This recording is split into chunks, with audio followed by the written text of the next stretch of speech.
Man, I think when I look at back over my life, I quit most everything. Like, and not even quit as in like, hey, I'm done with this. Like, I say quit as in like there was very few things that I maximized my potential in. Like, I can play the piano. I'm not the world's greatest piano player. Like, I can play a sport. I'm not the world's greatest, whatever it is. So it's like I think I left a lot on the table because I never really seen it all the way through. And I think that that's one of the things that gifted people struggle with a lot, because gifted people can do a lot of things well, but gifted people very rarely see one thing all the way through. And I was like, man, I don't want my marriage to be another one of those things. That's intentional. That so as you're saying that, I'm thinking, because I know I'm not a quitter by nature on anything I control. Yeah. I had a habit of quitting what I couldn't control. So the relationship is the one thing I couldn't control because that's another human, another person. I would never be in the business of controlling the person. But if it came down to my gifts, my desire, my passion, my tenacity, my resilience was always on the trillion. But I controlled that. As much as I can, I would put all my energy into it and found success in it. However, that one part, the variable of having the responsibility of being in partnership or being in headship in that season, I'm like, that's okay, that's how you want to handle it. And I would walk away from that because I realize now that's an epiphany for me. I only quit what I couldn't control back when I was in that mind space, that mindset.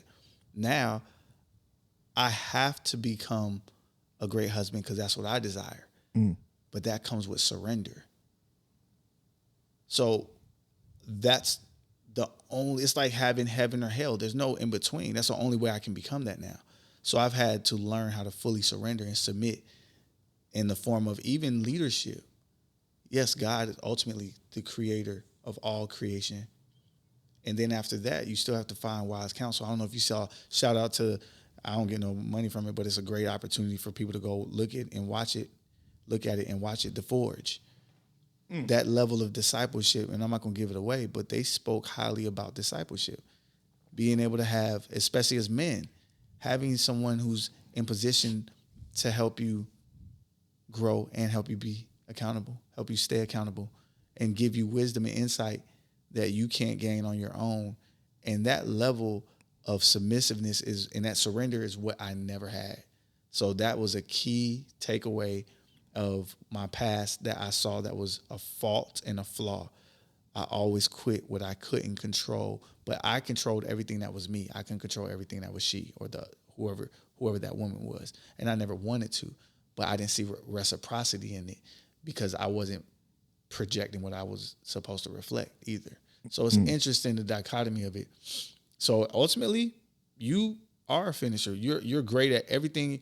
If y'all watching this, y'all don't know, G has everything he's doing. Gerald's everything you looking at, how crisp we look, how great we sound.